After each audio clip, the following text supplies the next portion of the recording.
The NFL season is right around the corner with the start of training camp, and you know what that means. It is time for the start of our NFL preview series. What is up, everybody? Welcome back to the Back Pocket Podcast. I am Serge Kadali, and today we are going to be starting with the AFC East preview. Alongside me, I have my two lovely co-hosts, Charlie Nidell and Dylan Shalom. Gentlemen, how are you today? I'm happy that you called me lovely. I'm lovely now. Yeah, So no. thank you so much. But I'm Don't excited to talk football, talk AFC East. My team plays in here. Surge, your crappy team plays in here. So let's get real yeah. confrontational in this. Let's talk ball. Yeah, no, I mean, basically, you've just got the gist of what the vibe is going to be. I think this is one of our most anticipated episodes. Me and Dylan both support teams in the AFC East. I am a Jets fan. He, as you could see in his background, is a Dolphins fan. Charlie is a Giants fan, but he certainly is also invested given the amount of time me and Dylan are squabbling. Charlie, how are you doing today? Feel like since you guys are both fans of teams in this division, I'm going to be doing a lot of sitting and watching today. Just seems like the kind of day where I'm going to be sitting here watching. I should have brought down a snack and some water, but I didn't. You guys have a lot more thoughts on the Jets and the Patriots than I do, though I do have my thoughts, and the Dolphins than I do, but I do have my thoughts on both of them, as well as the fact that they will finish third and fourth in the division this year. So proceed. All right, all right. So on that note, basically, there will be confrontation. But before we get into that, let's start on the same note, which is the Buffalo Bills, a team that both of us hate, and unfortunately, the team that is clearly the best team in the AFC East. And with Buffalo, obviously had a great season last year, won the AFC East again, a top two seed in the in the AFC, and made it all the way to the conference championship, only to be dethroned by the Kansas City Chiefs for third, fourth consecutive season. It's just the same thing every single year. And with Buffalo, a team that didn't have as high expectations in 2024, expected to actually get worse after losing Stephon Diggs, have one of their best seasons as an offense in the Josh Allen era. And when you look at this team in 2025, not much has changed. And I think that's something that's really interesting. The offensive line, exactly the same, the starting five, obviously, same quarterback, same running back room, same tight ends. The only real difference is swapping out Mac Hollins for Josh Palmer. So it's nearly the exact same offense. So not much really to talk about there. But something that I do want to talk about, the big change that's been made is Buffalo have really retooled on this defensive line.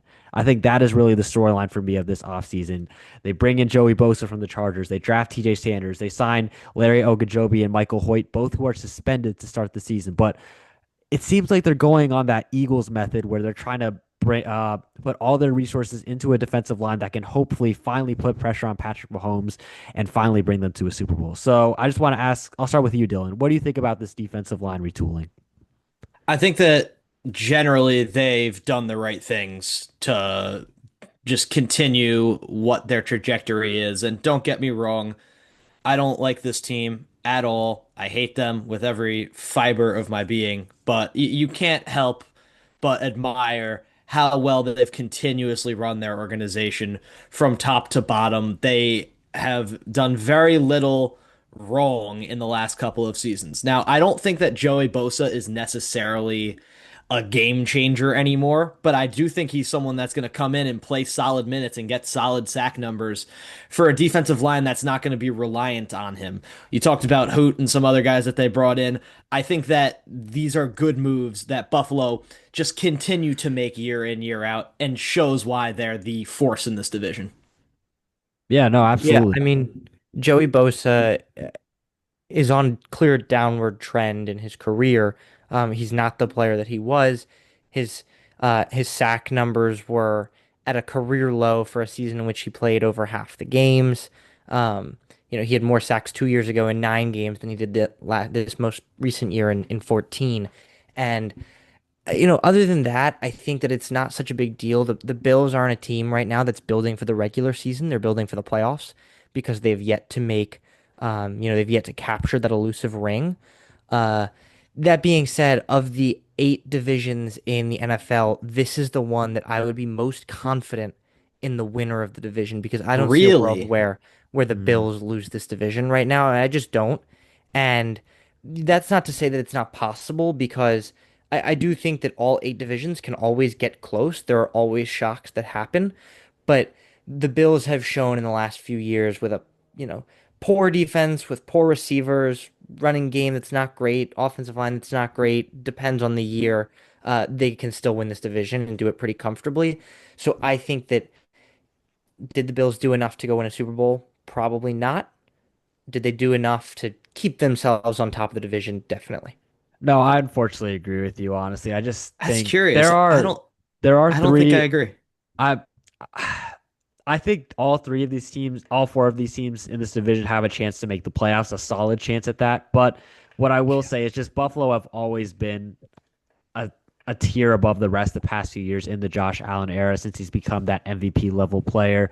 And I wouldn't say I disagree with Charlie that I feel like that he said they haven't done enough to win a Super Bowl, but it feels like they are going in a direction where they're trying to play copycat to Philadelphia. I think with that defense line, with all the investments, like they already had a strong defensive line before the offseason even started, in my opinion. You have Greg Rousseau, someone who is on that trajectory to becoming an all pro. You have Ed Oliver, who's a great player. You have solid role players like AJ Epineza, Daquan Jones, and a couple of young guys you drafted in Dwayne Carter and Javon Solomon. They had guys there, but they just completely through all their resources there. We talk about Bosa, but then you draft TJ Sanders, a really great pass rusher in the second round.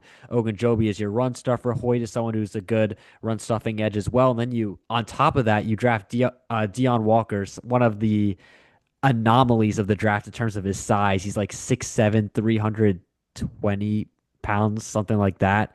And then you have Landon Jackson, another solid Yeah, watch run out for stuffing Landon edge. Jackson. I'm not. That's Look, my pick. here's what I will say. These are all guys that they invested in the first 2 days of the draft or were someone who were significant enough free agent signings. Do I think all of these guys are going to play a significant role? No, because I just named 12 players. But at the same time, they have every single archetype on this defensive line that they need to succeed. And there's definitely a realm in which I could see them being the best defensive line in the NFL. And hey, you look at what happened to Philadelphia. They won because of that defensive line, the Super Bowl, getting to Mahomes, putting him under pressure time and time again. That is what Buffalo have not been able to do. And I think that is something that I feel like is a step in the right direction because at the end of the day, they could have improved the receiving room. But at the end of the day, I said at the end of the day twice, but Josh Allen will elevate an offense to being top five no matter who you place around him. So I do think that they needed to address the defense, and they did a great job on the defensive front. Let's talk about that last thing you said that Josh Allen will elevate an offense. Now, Josh Allen is a fantastic quarterback, a top three quarterback in football. I don't think that's any what way absurd to say. He Okay, is. so pause for just a second. How could a top three quarterback in football You not didn't let. elevate an offense? I didn't say he doesn't. I said let's talk about it. How is he going to elevate an offense? I literally did not finish my sentence. All right, keep going then, because Jesus. He is very much capable of elevating an offense. I'm not going to say he is not capable of elevating an offense. He has the dual threat capabilities to succeed. But what I will say, and you guys might not like this, is they are at their best when he is in very solid structure. This Bills team succeeds the best when they are run first, when Allen is more considered for his legs than his arm, and when they are not forcing the ball into precarious situations. So, as far as elevating the offense goes, yes, obviously Josh Allen has that ability, but I would not be reliant on Josh Allen to elevate the offense when the offense has shown time and again that they are at their best when they're playing grassroots, simple 3 yards in a cloud of dust football. So I would argue that, and now this is not backed by a lot, just quick thinking in the last 30 seconds from what you said. I'd argue that most teams are that way and most quarterbacks are that way. And that's just how the like football works, and that most teams are at their best when their quarterbacks aren't asked to do crazy things. The Eagles won the Super Bowl this year when Jalen Hurts was a game manager, a role that he performed in very, very well, and they didn't play well when he was asked to go make spectacular off-platform throws, escape pressure. They had the team to put him into a really good system and just run first and make throws when you need to, use your legs. That's exactly how the Ravens play a lot with Derrick Henry in the backfield. Just run first, then go to Lamar and use Lamar's legs a lot. That's what, exposes defenses. Even the Chiefs, a lot of the time, play run first. And that's just, how I think most good NFL offenses work. And I could be wrong. I'm not, No, I using agree. so much data to back this. But I think that that's just how most of the time it works. I think the one spot that I can find any flaw in that is the Bengals and Joe Burrow. And that's they didn't have a heavy run first offense, and Burrow was asked to just sling it. And at the end of the day, maybe that's why they didn't make the playoffs. Well, the difference for me there, though, is that Josh Allen has been asked to play Burrow-esque football in the past, and people have given him his plaudits, and rightfully so for it. But those games where Josh Allen is asked to do so much, those are the games where he's throwing two interceptions.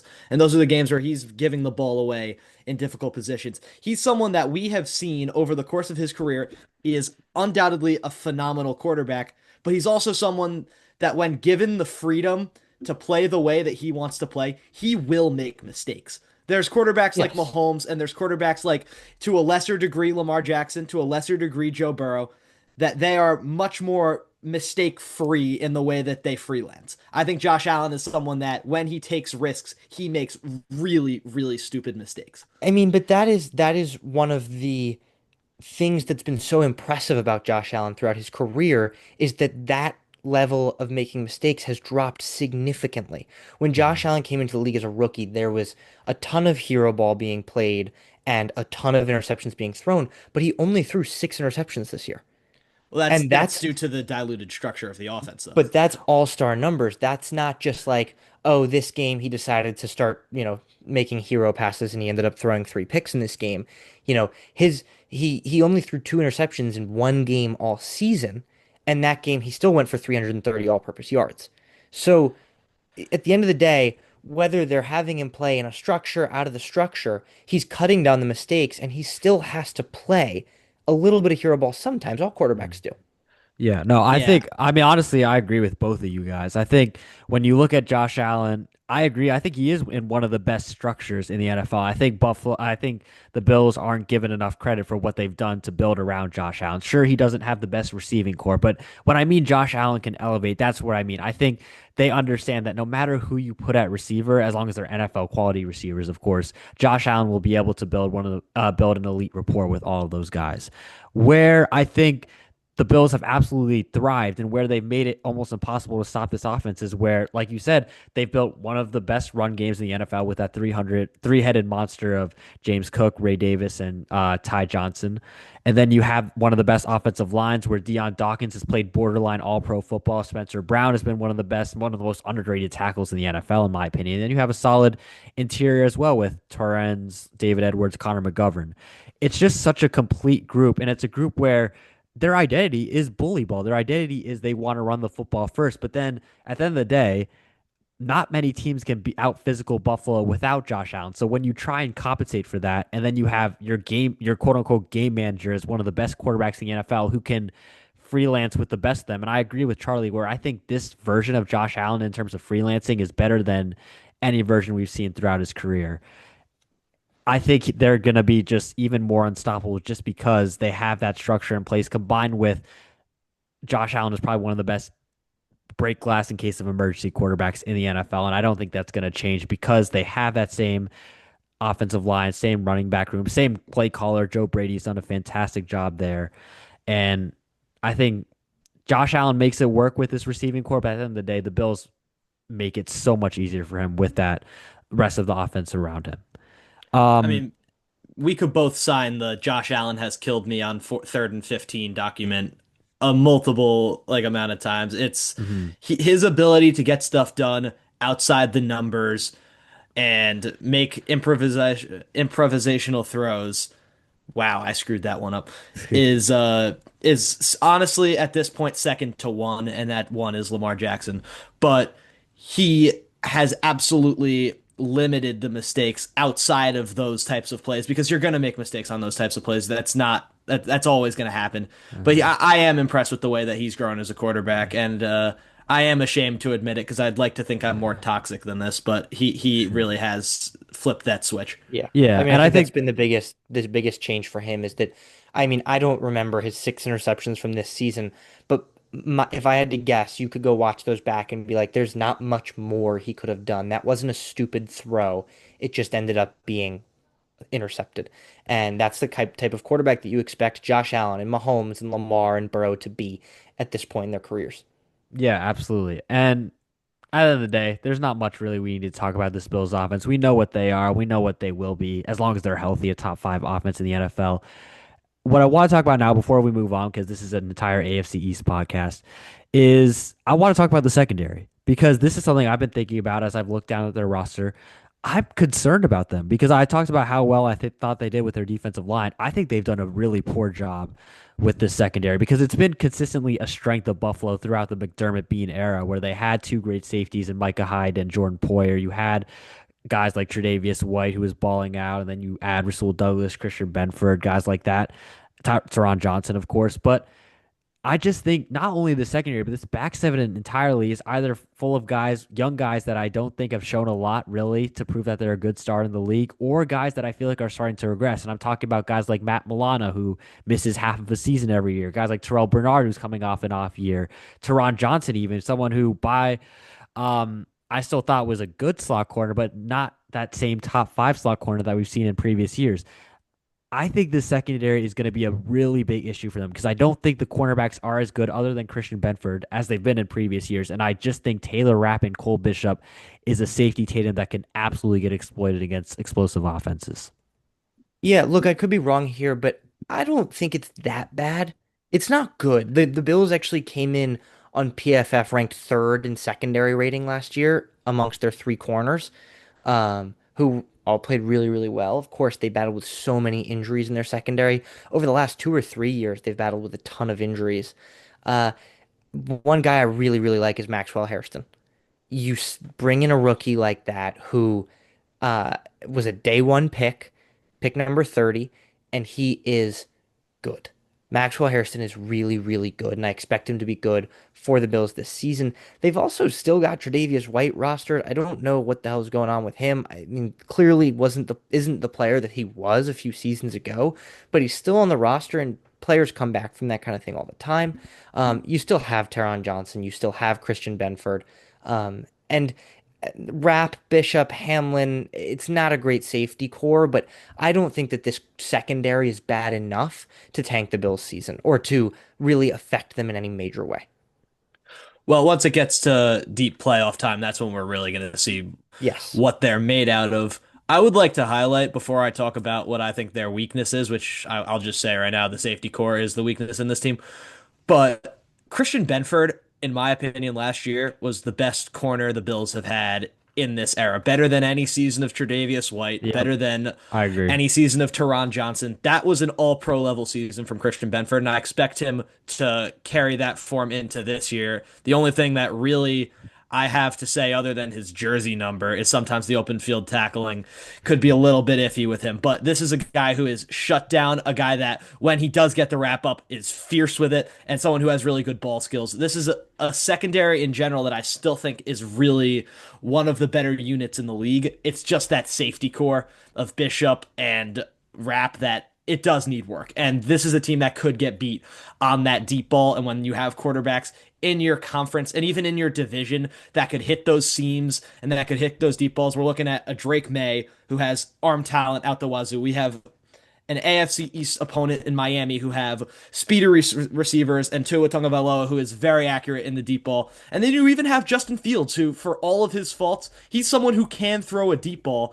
These are ways that the Bills could get beat, and these safeties are going to be really tested this year. Yeah, Yeah. absolutely. But let's move on now to another team that's not the Jets or the Dolphins, the New England Patriots. And we go from a team that has had very little turnover to a team that has been marked by turnover. New head coach, new OC, new team, basically. Other than the quarterback, Drake May, there is it's an absolute new look team, honestly. What I want to talk about first with the Patriots is the receiving room because I think that was really the storyline that you need to get Drake May weapons. He didn't have that last year. And they brought in Stephon Diggs off a torn ACL, who was having a solid year in Houston. He was clearly the number two to Nico Collins, but I still believe he is capable of receiver one level of production. But I want to know what you guys think of what they've done in the offseason, not just with Diggs, but also bringing in guys like Kyle Williams, Mac Hollins. Yeah. I I mean, mean, I this actually, I I'm gonna say this now. This is my, Patriots pick for this year. This is potentially the most boomer bust team in the NFL. This is a team that I could see if I had to take a guess, this is the only team for me in this division that could compete with the Bills, but I also think this team could end up last in the division with, relative ease. Drake May, I think, is a super, super talented quarterback, and I can't wait to see him in action for a full season with a new team, new coaching staff. Uh, and I actually think they did a really good job with the receiving core. There are no clear, other than Stephon Diggs, there are no marquee names, but they're sure as hell going to try with all the rest of the guys they've got with Demario Douglas, Mac Hollins, Carol Williams, Kayshon Boutte, Kendrick Bourne, Jalen Polk. These are all guys who have had game time in the last few years in the NFL, and they're gonna try. Not necessarily any of them gonna end up being great receivers, but they're gonna have good rotation. They're gonna have good options down in the depth chart, not necessarily at the top of it. They also brought in Will Campbell, which is a really, really great pickup in the draft. I like Ramondre Stevenson and Travion Henderson as a duo with Antonio Gibson for probably goal line snaps occasionally. And what they did with their defense is pretty good too. I actually really like the outlook for their defense, especially the secondary. Carlton Davis, Kyle Duggar, Jabril Peppers, and Christian Gonzalez. Hopefully not injured Christian Gonzalez. I know he got hurt the other day. At least I saw a report that he did. I don't know how serious it is. And just the rest of the defense looks really solid too. Bringing in Milton Williams on that huge contract and Christian Barmore is has been solid enough, and Harold Landry too. I actually really like this team going into this season. I think the Patriots could shock a lot of people this year. I agree with you in some aspects, and I disagree with you in a couple of aspects as well. I agree with you in the fact that I think that the receiver core is going to work out well. I like the surrounding May with players that have proven that they can catch passes, and even though they're not necessarily marquee names, they're going to be able to come out and play. I also like the two-headed backfield. Although I kind of think that Henderson and Stevenson have similar play sets. I think it works well because they're both guys that thrive with limited snaps. Yeah. The O line's going to kill him though. The O line is going to be really bad to start the year.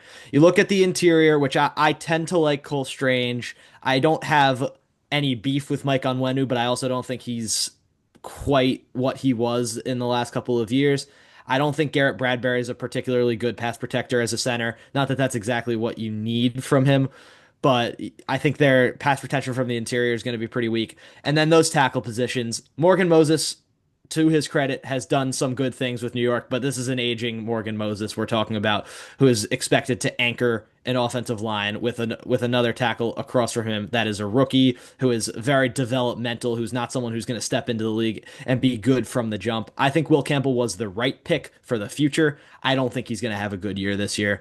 His stature isn't great. His stance isn't great. This is someone who has eons of potential, but I'm not quite attached to him as a first year product. On the defensive front, I'm of the opinion that when you're rebuilding in the way New England is rebuilding, there's no such thing as an overpay. So I'm not going to go into Milton Williams' deal or Harold Landry's deal or Carlton Davis's deal and act like they're overpaying these players. They're trying to bring in the best potential team to succeed because that's what Mike Vrabel gives this team the ability to do. Mike Vrabel is a defensive coach. If you have guys that can execute his scheme, you have the upside of winning 10, 11 games, whoever you're playing against, because that is the type of coach Vrabel is. The problem to me is I don't think that he invested enough in the defensive line.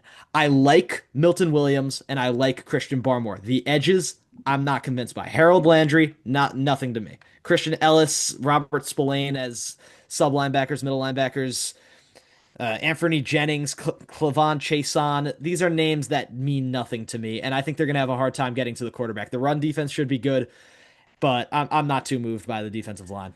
Yeah, I mean, you saw exactly what I want to say about that offensive line because this was a team that was second in quick pressure rate allowed, allowing 31% pressure rate on dropbacks immediately.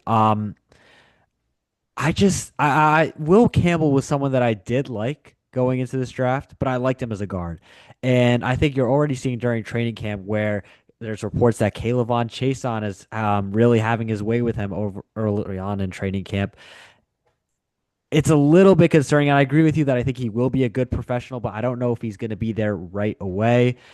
That interior just, I think it's Micah Onwenu and a few random, I don't know. Cole Strange, not great. Garrett Bradbury, even worse. Morgan Moses was solid with the Jets. I really liked him for us, but at the end of the day, right decision to move on. He is aging, like Dylan said.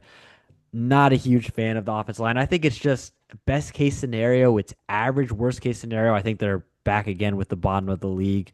The defensive line, I mean, again, I'm gonna go pay aside. I think it's one of the best interior groups in the league with Milton Williams, with Christian Barmore, who I think as long as he's How fully convinced are recovered, you by Williams coming in? Are you that built bought in for Milton Williams, knowing he was playing with Jalen I Carter last I year? am just because I'm a big fan of Christian Barmore. And I think one thing is he is recovering from blood clots, and I think that is something you do have to worry about. But if he is fully recovered, he's one of the best run stuffers in the NFL. He is someone who's going to take up a bunch of double teams like someone like Jalen Carter did for the Philadelphia Eagles. And I think Milton Williams is still going to get more one-on-one opportunities than you'd expect. I also really like Keon White, someone who has that versatility to play three technique or five technique.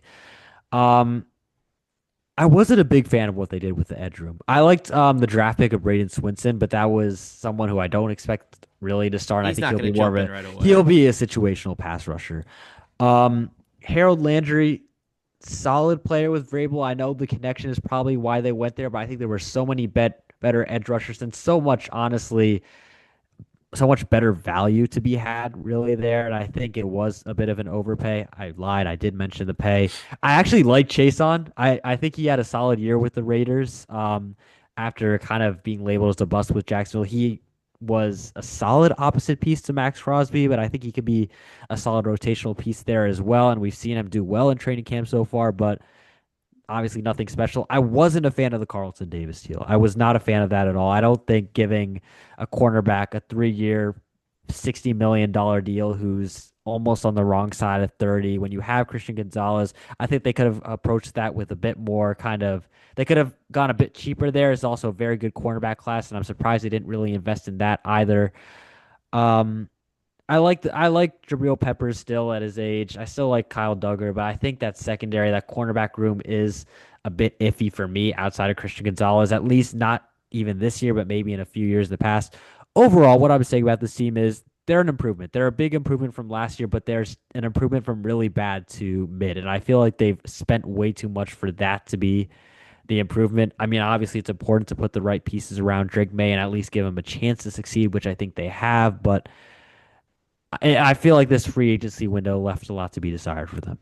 What's the I don't jump that May know. makes? Because that's what this team relies on. If May is able to make that lift, how high can he take them? Because we know what Vrabel gives them. Vrabel gives them stability, and Vrabel gives them a floor of about 6 wins. And I know that this team isn't a team that's particularly stacked roster wise, but it's a team that has 11 very playable guys on the defensive side and probably 8 or 9 on the offensive side. And then you have a great head coach, a first time play caller, which is a little bit iffy for offense, but especially with a young quarterback. But all eyes are on Drake May. What's he going to be able to do? How's he going to be able to elevate his game and Yeah, elevate this team? for sure. Now, the one thing I will say is that, what Mike Vrabel really brings to this team is he's one of those head coaches in the NFL that wins teams games.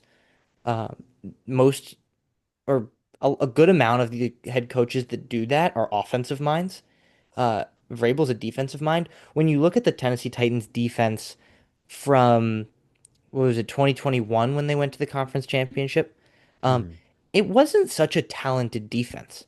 I'm not saying it was necessarily the same talent level as this Patriots defense, but it wasn't some incredibly talented defense, and they were still incredible. They were still a top three defense in the NFL, and he elevated an offense led by Ryan Tannehill to be good enough. Now he had Derrick Henry, and there's no Derrick Henry on this Patriots offense, but it was a Ryan Tannehill led offense with um, Derrick Henry and AJ Brown. maybe rookie AJ Brown, yeah. But that's about it on the offensive side of the ball. And look, better team talent wise than this Patriots team? Yes. Do I think the Patriots are going to the conference championship? No. Could they go somewhere? Yeah, why not? With Vrabel as the head coach, why not a 7 seed? Why not 8 wins? Yeah, I think no, I think seven seed is definitely playable. I think my issue is not really the floor, but it's the ceiling of the team. I just when you look at this and you think, okay, eventually we want to be where Kansas City are, where Buffalo are, where Baltimore are. This roster, even after spending however odd 100 million, I actually don't know the exact money, but they clearly spent the most money in free agency. They still don't look anywhere close to a roster that will seriously contend for a Super Bowl, where I think you saw other teams spend their money a lot better and look a lot closer to where New England are. And I know they came into this free agency window with very little talent, to say the least. But I do think they could have optimized what they had better, and I still think they have a lot of chance to do that. They still have plenty of cap space for 2026, but this year feels like what Charlie said. I feel like a 6 or a 17 is probably the highest I would expect of them. I'm not sure that I'm gonna agree with that ceiling statement in years to come. This season, I think I agree with you. There's No, not much no, where the Patriots yeah. can go, but I actually think they did do a good job this offseason, regardless of how much money they spent, regardless of whether it was an overpay or not. They signed marquee players at positions that are really important to get good players at. So signing Milton Williams to play defensive tackle, that's not something that just pops up in every draft, is Milton Williams. Carlton Davis at corner, again, not something that pops up. They brought in a running back in Travion Henderson. They brought in a receiver in Stephon Diggs. And now you put yourself in a spot where in the next couple of years, your draft picks, what positions did we say they needed? Edge rusher. There are an abundance of edge rushers in drafts in first rounds, even late in first rounds. Receiver, that you can go get. Offensive line, towards the back of the first round, that's something you can get. The other positions that they brought in are the ones that are typically harder to find. So I think they did a really good job bringing in the right players. hmm No, I think they did do a good job at certain positions. Like I said, I did like what they did with the defensive line more than I think Dylan did. But I think they really could have done better, especially with the secondary. And I think with the offensive line specifically, I was a bit disappointed with that. Um, Closing thoughts, record predictions? I think this Or, team wins. I'm going to give them a 7-win season mhm. because I do think that their schedule is pretty favorable. And I also think that this division gives them wins that other divisions won't.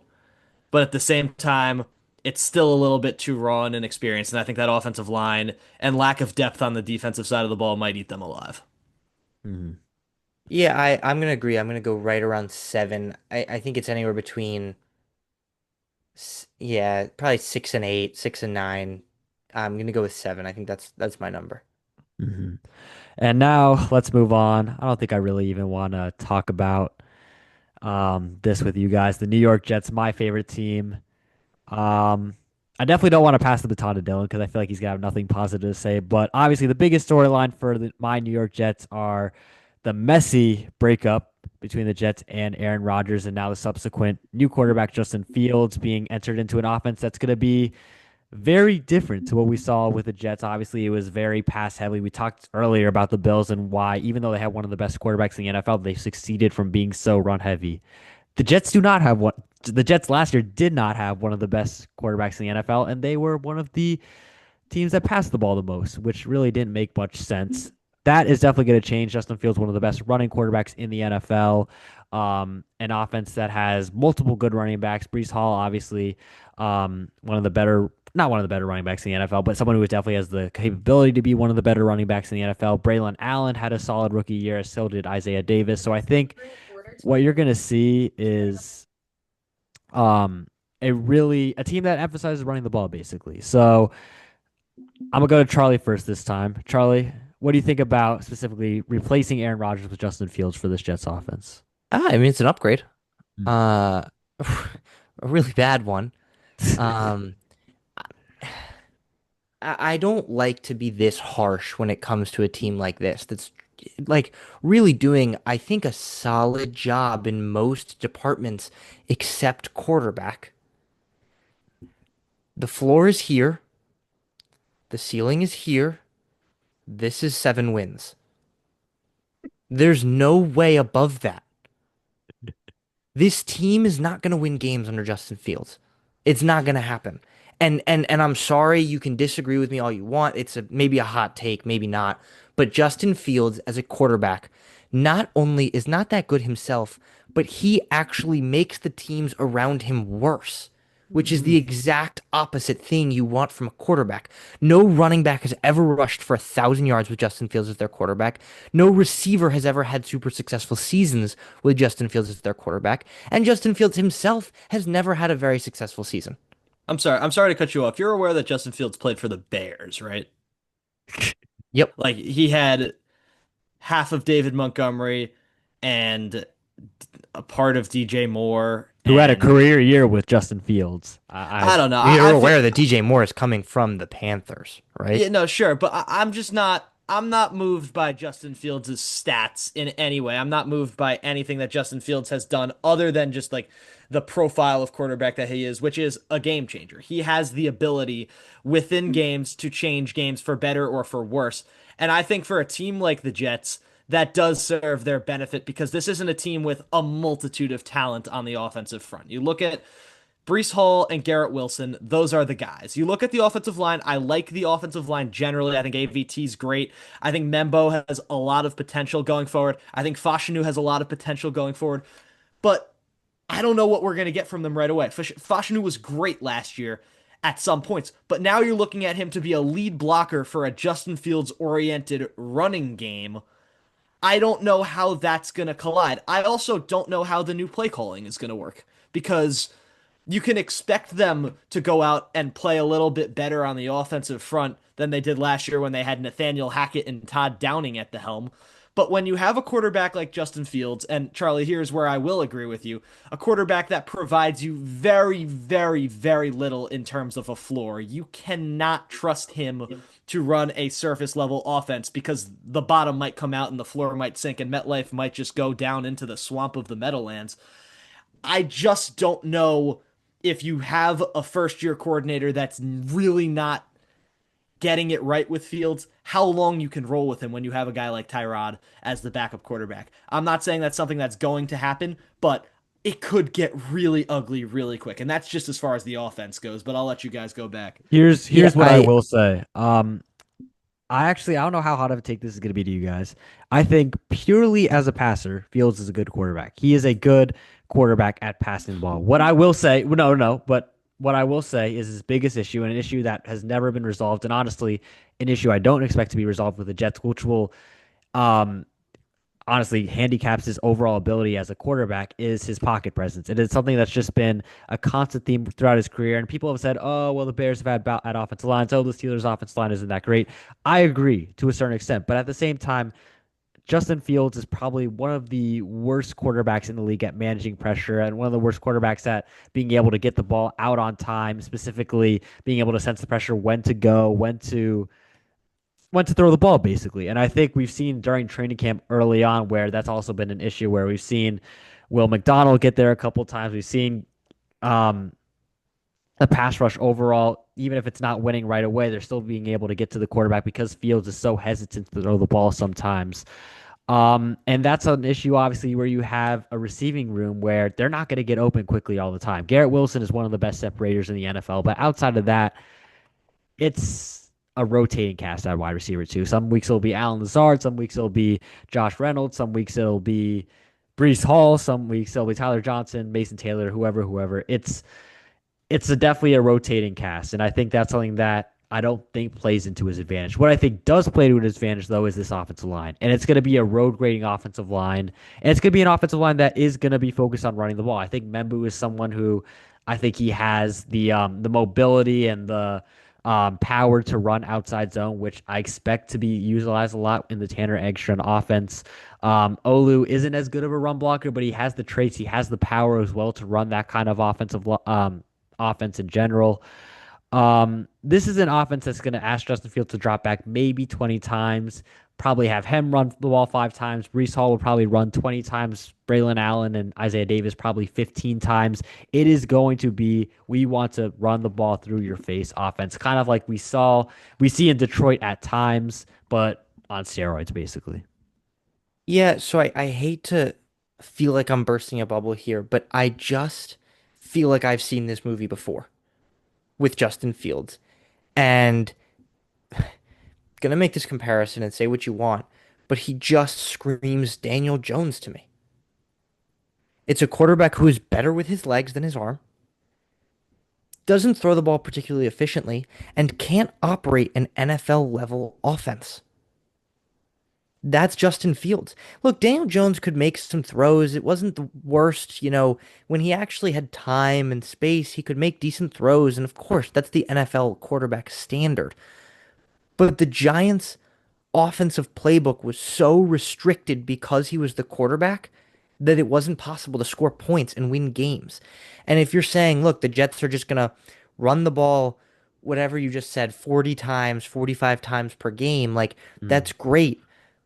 But teams can catch on to something like that. It's not something that's not, that's flawless as a plan. I know you don't say that it's flawless as a plan. I know you don't mean it that way at all. Um, I just, and especially to me, in order to implement something like that, the players need to be better. Brees Hall, I do like, but he's been pretty disappointing.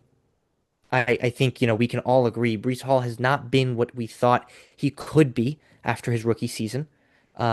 He's yet to eclipse 1,000 yards in 3 seasons in the NFL. I know his first season he was hurt, um, but no 1,000 yard season. And when teams run the ball that much, it's typically because they have Jonathan Taylor or Derrick Henry or, someone else like that. And I just don't think that Brees Hall and Braylon Allen, as much as I do think that those are both really solid options, I don't think they're talented enough to run the offense by themselves. No, I agree. I think this is going to be a bottom 10 offense because of that. What I will say though is I agree with you somewhat that he is similar to Daniel Jones in the aspect where yes, he is better with his but he's better with his legs. Yes, he isn't great at feeling pressure. I think they're different in the sense though that Daniel Jones is someone who is capped because he isn't someone who's willing to take risks. He is someone who always wants to dump the ball off. He wants to play it safe all the time. I mean, Fields actually did very well. He had one of his best seasons in terms of not turning the ball over with Pittsburgh. But he is someone that, at the end of the day, can be a gunslinger. He's someone that wants to throw the ball deep. He wants to throw the ball over the middle of the field. He won't throw the ball um, outside the numbers as much as a lot of other quarterbacks in the league.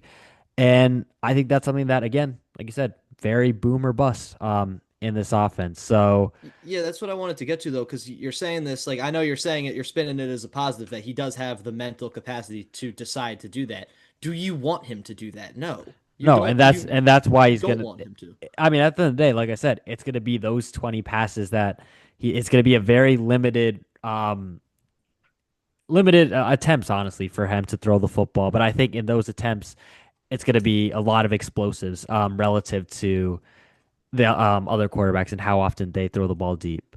But But is I that does that also provide a winning don't. formula? Can you win games when you have your quarterback that you don't trust to throw the ball 20 times a game throwing deep passes because it's going to trick them, and This then is the only okay. receivers you have to give the ball are Garrett Wilson, who I won't say much bad about, and then Josh Reynolds and the husk of Alan Lazard. Like I just don't Mason see a winning Taylor's could be formula. solid. Mason Taylor will be solid, Yeah. but I But there's don't. also the fact that, like you said, Daniel Jones' ceiling was capped because his arm talent wasn't the same. He wasn't willing to No, it take wasn't his risks. arm But talent, just that his mental. But Justin Fields' most passing yards in a season is 2,500. Daniel Jones has eclipsed that number 3 times. And at the That's end of not the a good way of day, evaluating it, though. but it is because that means, like, at the end of the day, that Justin Fields isn't throwing the ball as much, and he's not completing as many passes, and he's not getting as many yards through the air. And Justin Fields is not a quarterback who is a particularly accurate passer with a career completion percentage of 61%.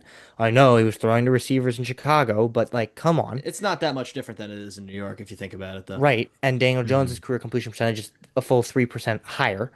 And I just don't see how. I mean, I agree with you, Dylan, that there's no game plan where the Jets run the ball 40 times a game and then the 20 passes they take are deep shots on play action to try and fool the defense, especially when the Jets don't have a great downfield receiver. I Garrett think Garrett Wilson's I Wilson mean good, is but not a Garrett 1v1. is good, and I think that's what the Jets are hoping Arian Smith will pan out, or Josh Reynolds. I think Josh Reynolds is also a solid deep threat. Look, Garrett Wilson is a good, solid deep threat, but at his best, he's a, slant receiver, and that's what he does best is with the ball in his hands, not trying to catch. Mhm. Um, he's really, really dynamic when he gets the ball, and I could see a lot of screen passes, but again, like it's just Dylan, you said it, it's not a way to run an NFL offense. And that's really the most that I meant out of the Daniel Jones comparison is that were um the Giants were handicapped by the fact that they couldn't do much more because Jones wasn't good enough to do much more. And I think the Jets will have the exact same problem this year. No, I mean we'll see what happens, but I want to move on real quickly because I mean we have to get to the Dolphins first. Yep. But I want to talk about the defense, because we didn't talk about that at all. We have to talk about it at least quickly. There is a lot of talent on this side of the ball. I feel like we can all agree about that, regardless of. We should all be able to agree about that. I mean, you have Will McDonald, you have Jermaine Johnson, you have Look, Quinton Williams, Quincy Williams, Jamie Sherwood, Sauce Gardner.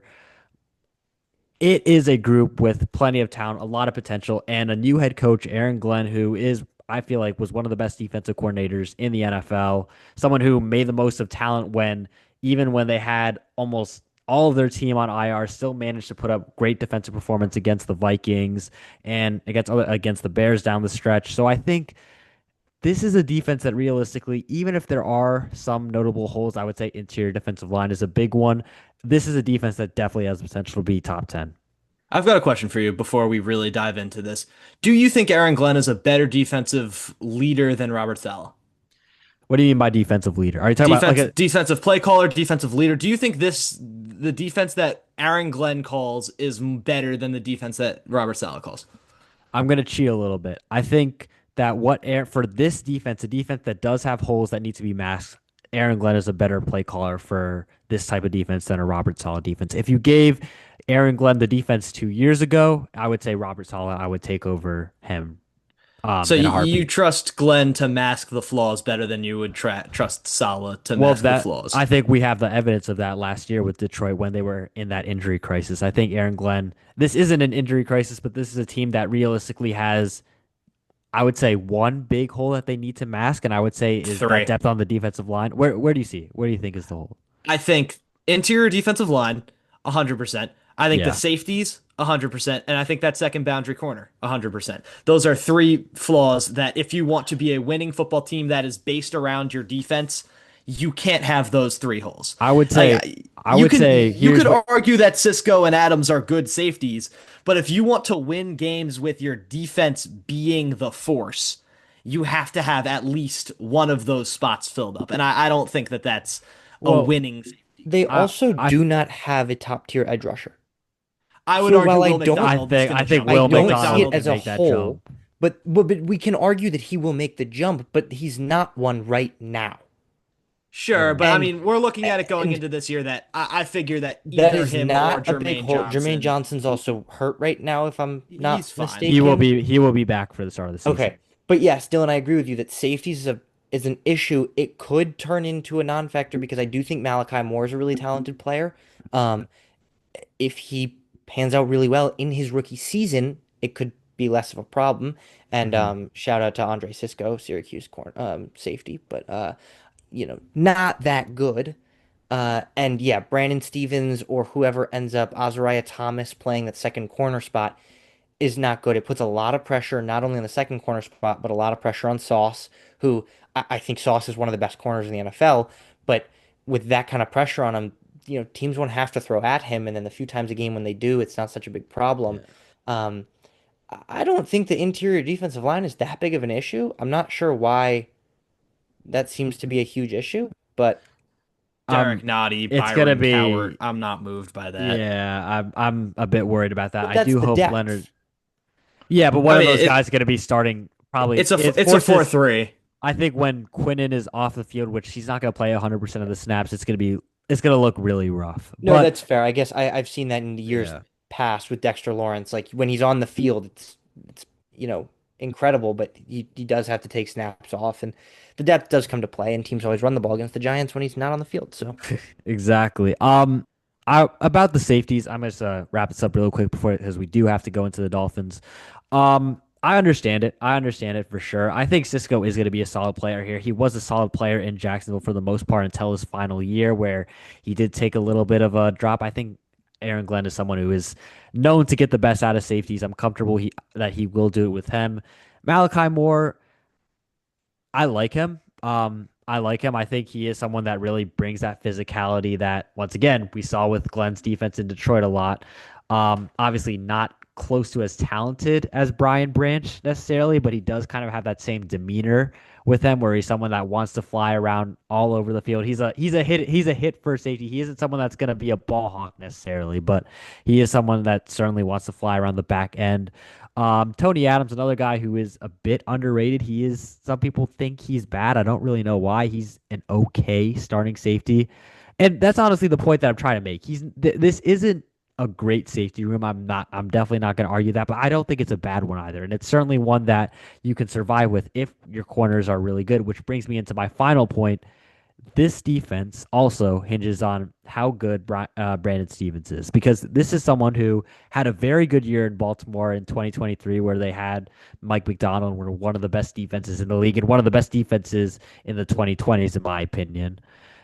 But then 2024, you just saw him take a complete nosedive. Even though his separation prevented was actually very good, he just had probably the worst ball skills of any cornerback in the NFL. And the goal of this coaching staff is to get that out of him, because if he can, he's going against Garrett Wilson a lot during training camp. If he can find a way to at least mitigate that weakness a little bit, he could be a solid starting corner for us opposite Sauce Gardner. And then you talked about Azari Thomas, someone who I thought was a steal in the third round, easily should have been a second round player to me. I think he's very capable of starting and being a solid starter as well. I'm not that worried about the secondary, to be honest, because I think you could argue that one of these guys will not be a good player and might end up being a bust for this defense. But I think there is so much depth with guys that have a chance to at least be solid starters that I think Yeah, like few of Jarek them will pan Bernard out. Converse. Hey, do not disrespect JBC. Do you know in 2023 he was the highest graded cornerback in preseason? What did he take? 3 snaps in preseason? No, he didn't. He didn't. He was the starter. He was the starter in preseason. I watched every preseason game. You know who Golly.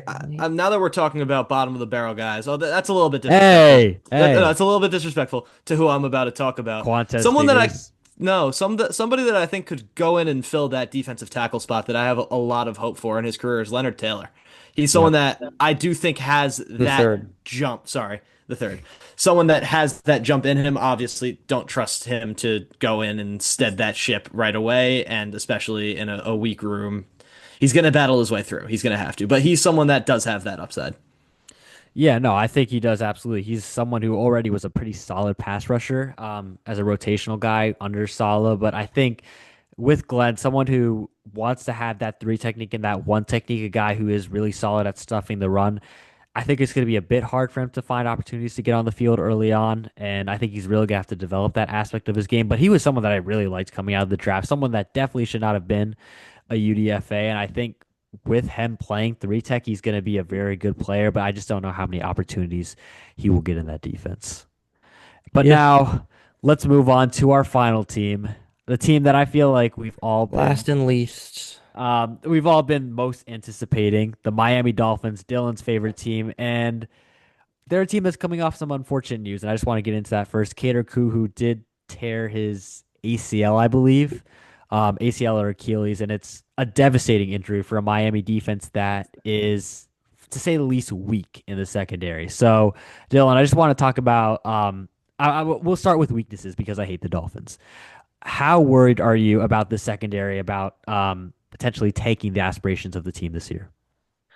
I'm worried. I mean, it's a unit that was bad last year, and it had Jalen Ramsey on it last year. It had Javon Holland in the team last year, so it was a better unit last year on paper than it is this year. And losing Kohu, I can't lie, it's a bad loss, especially after just bringing in the guys that we thought were going to be the pieces to the puzzle that make it a serviceable secondary.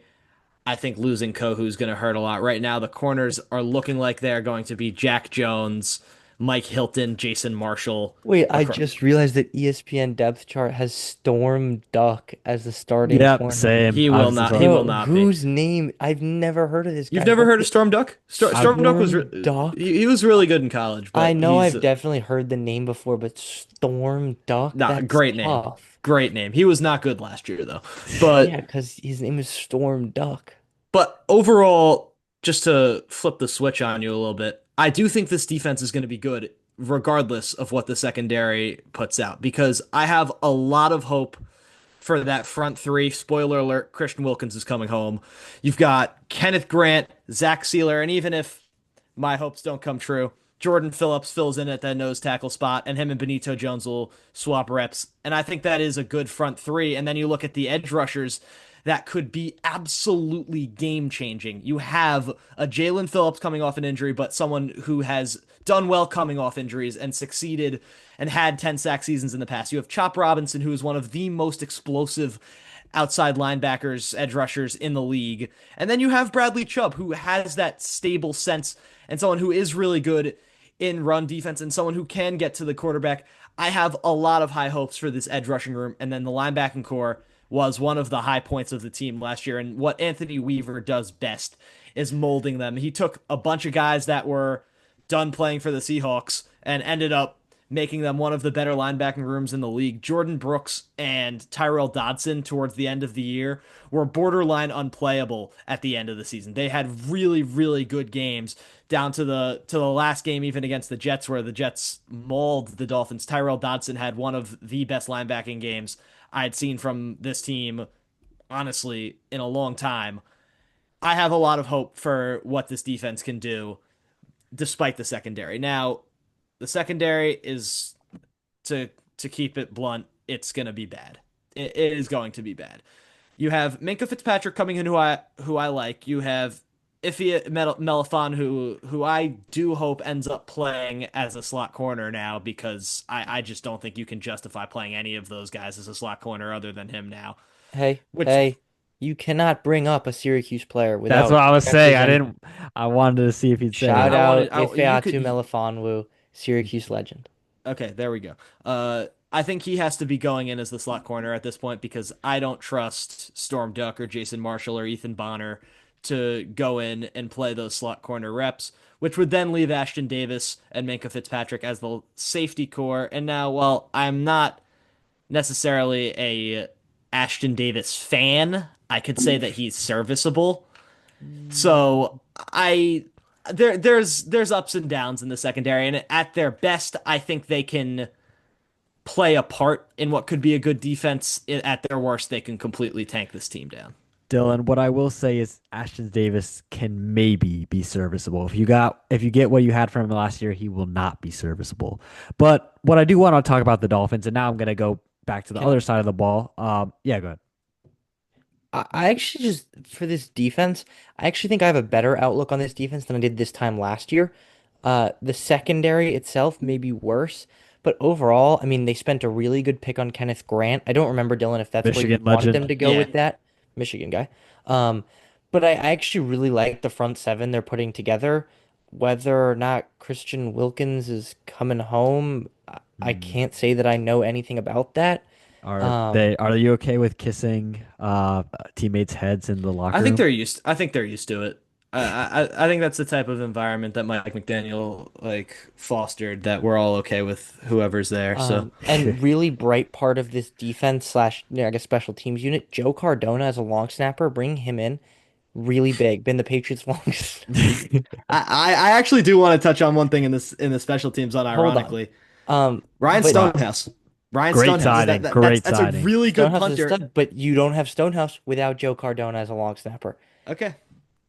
And I can appreciate that we don't have MAGA idiot Blake Ferguson as our long snapper He's anymore. MAGA. So he tweeted insurrection stuff. He tweeted Jeez. eugenics stuff. Like he's just the bottom of the barrel as a person. Mm. So Okay, but I can Well, if appreciate flipping well, that. on a anyways, serious note, I want I actually really like the edge rushers this team's put together. Jalen Phillips, Bradley Chubb, Chop Robinson. I really like that trio. mm, Uh, Obviously Bradley Chubb and Phillips got to stay on the field, got to stay healthy. Same with Chop, right? I mean, he's had injury concerns, I think, in college and maybe in the NFL too. Um, and then cornerback wise, I know it's the biggest problem right now, but there are a couple of guys back there that I actually do like. Um, Cam Smith, I think, has the archetype to be a decent corner. I know he hasn't played very well, but I No, think, we're he not but I hasn't doing this think, again. played. He No, hasn't. we're not falling for the Cam Smith um, propaganda anymore. No, I like I Jason refuse. Marshall. I I do do too. like Jason Marshall. He played on a great Florida State defense 2 years ago. Um, and I just, I like Jason Marshall. And shout out Syracuse, Isaiah Johnson. I don't think he's that good, to be honest. He's pretty slow and like 25-year-old corner drafted, or not even drafted, I think was a UDFA pickup, but I just had to shout out Syracuse. Yeah, and then Sturridge, if you wanted to move to the offense, last thing, and Yeah, then cut I off the want to. shout out Jack Jones, who did not go to UMass, but he was at a UMass football game two Okay, seasons so ago. moving on to the Okay, so offensive we've side of the got we've ball, got all the I shout outs. I I think that by the end of the season, it's Quinn Ewers' job. It's Quinn Ah. Ewers' job. All Tua right. will be injured. Zach Wilson, we know, is not good. It's not that unrealistic to think Yes, it that It's is. Ewers will Yes, get it game is. time No, this Zach year. Wilson's a platform ahead of Quinn Ewers. I hate that we even have to talk about this in that light, but it I is Yeah. a love that light you didn't that even argue for Tua. It was for Zach Wilson. What if I you're want, saying I Tua's do gonna want get hurt, to.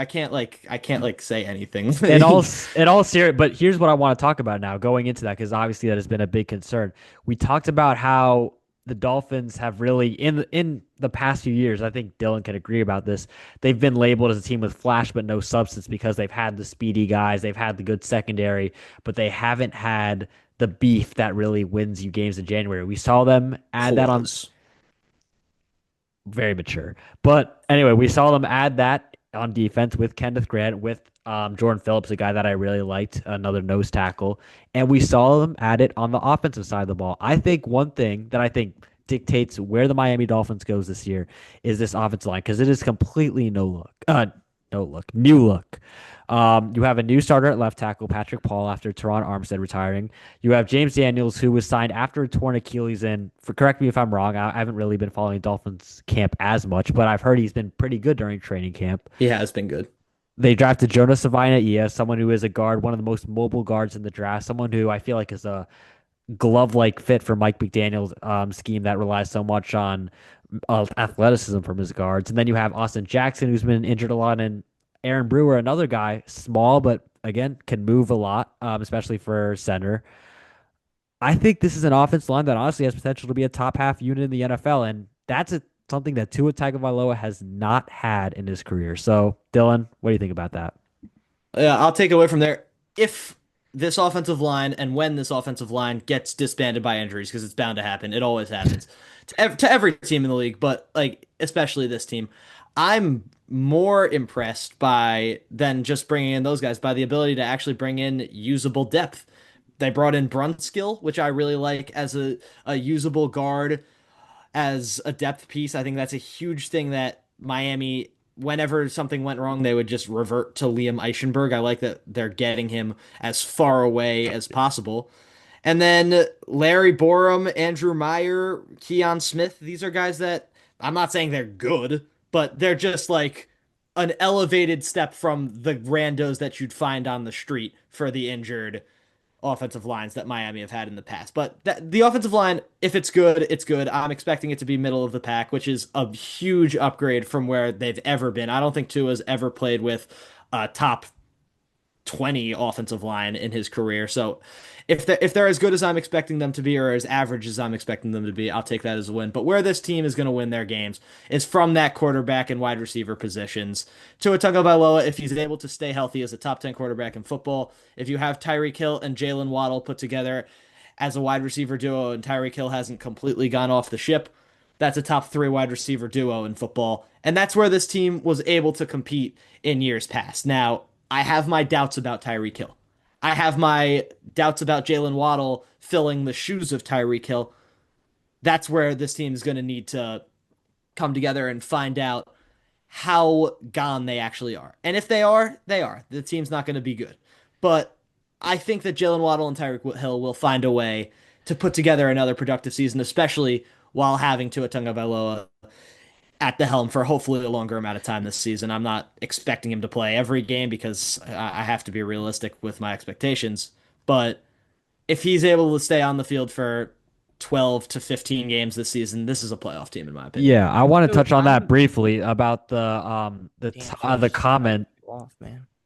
I just want to All right, talk. so I'm gonna go into I th Wow. I just want to so talk with I you, think Dylan, about briefly the comments that Tua had about Tyreek Hill, talking about how he hasn't made it up to us yet after obviously the famous "I'm out" comments after losing to the Jets. Does that make you more or less worried about the cohesiveness of this 2025 team? Because it still feels like they're carrying some of that baggage from obviously the disappointment of 2024, and it feels like they might not be back to that gunslinging firepower that we saw in 22 and 23. Well, I don't know if it makes me feel any differently than I did before. I mean, obviously, when you see that type of comment and you're as invested in a team as I am with Miami, you're gonna have an opinion one way or another. You're gonna side with one of the players if there's gonna be an ongoing beef. I think it's very mature of Tyreek Hill in this moment to not really create any flames off of that and kind of just say, yeah, you know what, he's right. But at the same time, I know what type of people these guys are. I know that off-season Tua You Tagovailoa. like personally have met them and Let you me know talk, bro. exactly like character wise how Yeah, they yeah. are. You know what? For the sake of just being like talking about sports, I'm gonna say yes, just because I have paid attention to like the way that these people interact with each other and the way they Okay. interact with Okay. like the We're fans and the media. parasocial Dylan's here. in on this stuff. Dylan's Yeah, like Dylan's like number one guy for the Dolphins. yeah, of course. But Tua Tagovailoa in the offseason, and again, this is the player that has run my franchise for the past 5 years. One of my favorite players, athletes ever. I've attached a lot of everything to everything with him. But I know what he is in the offseason. He's someone who talks a lot and sometimes can back it up, but sometimes he's just talking to talk and he wants those clips and he wants people to be talking about him because that's just the type of way that this team functions and it's the way Mike McDaniel allows this team to function. Tyreek is the same way. Tyreek has done a lot more to hurt his reputation in the past than Tua has. I mean, he's someone who has beat multiple women and dangled a child off of a balcony. I'm not saying that he's a good person in any way, but he's also someone who, when push comes to shove, he's come out there and he's given you the best wide receiver season that Miami Dolphins player has ever had. Tua Tagovailoa, you haven't heard me criticize him much on this channel. I've often been his adamant defender. I'm actually going to say it here. I've heard enough. I don't want to hear Tua Tagovailoa talking like he's at the top of the world when he hasn't put together a full season. He's put it together once in the 5 years he's been here. This is an uber talented quarterback with an uber intelligent offensive staff and a speedy team. It has all of the examples and desires to go all the way and make this team like a legit contender. I think on paper it is a top 6 team in the AFC. But when you have the injury risk that Tua puts himself into, when you have the lack of beef in the running room, which we haven't even touched on, and when you have the fiery personality of Tyreek Hill, the laid back, chill uncle coach of Mike McDaniel, and then Tua Tagovailoa who wants to step in, and I respect it because he is the quarterback and that is your job. You are here to take control of the team, but when you're not on the field and then you step back in and you say, "Hey, I'm Tua, I'm home," and you're trying to take control of a room that you haven't controlled ever except for 1 year, it's gonna go wrong. I don't like the way that they've interacted with each other. I don't. And I wish that this team could just stay quiet. I wish they could just have an off season where I wasn't hearing about people's personal beefs. I really wish I could. But I can't. It's South Florida. It's football. It's just the way things work. Hopefully they're able to go out there and win some games. That's Yeah, so I mean I think I don't agree with you that this is a top six roster in the AFC. I think it is probably right around average. I think somewhere between 8 and 10 in the AFC. nah, Um, they're better than that. You look at the skill positions, you look at the quarterback, and you look at the defensive But line. there's That's so much up for grabs in this team. Jalen Waddle's coming off of a career low year. Tyreek Hill's coming off of a career low okay, year. but you could put those numbers together and you could also look at it and say Tyler Huntley and Tim Boyle were playing quarterback for a big portion of this season, No, and of that course, cost and I'm them a not saying lot. that that's the only reason that I think that that's not a top six roster in the NFL. But the receiver room in particular is somewhere where I just have a lot of questions. It's not necessarily a bad thing or a good thing. I think they're built really solidly. I really like Tyreek Hill. He's been one of the best receivers of the last decade in the NFL. Jalen Waddle, I think, has a ton of potential still, and Westbrook-Ikine is a really solid red zone target. He had, I think, 9 or 10 touchdowns this past season. And the backups are not very good, but with Hill and Waddle and Westbrook-Ikine, if they're firing, it's a good thing. And this receiver core could be back to the dynamic receiver core they were a couple years ago. Last season they were not. Darren Waller at tight end, that's not good. The backups, they're not good. The offensive line is not bad, but not great. Um, And all in all, I think this is just a maybe slightly a like a right around average offense in the NFL. And it's a team I that I don't agree think with can that. definitely win games, but probably not the big ones. And so that's where I think that this is another team that, similarly to the Patriots outlook, I don't think the ceiling is very high for this team. I also, again, regardless of injury, take injury out of the equation, I don't think that the floor is very low. So I think it's another high floor, low ceiling team. Obviously, injury changes things. Without your starting quarterback, the floor goes out the door. That was a good one. Um, but I think that yes, their ceiling is higher than the Patriots, but no, it's not high enough for, what they have had in the last couple seasons. I think 2 years ago and last year, their ceiling was higher. And they're only on a downward trend. And in order to reach that ceiling, they would need Tyreek Hill and Jalen Waddle to be just back to themselves from 3 years ago. And that's not an easy ask. Yeah, Okay, but last thing now I'll say, I just want to say one more thing, and I'll let you have the final say because since you're the Dolphins fan.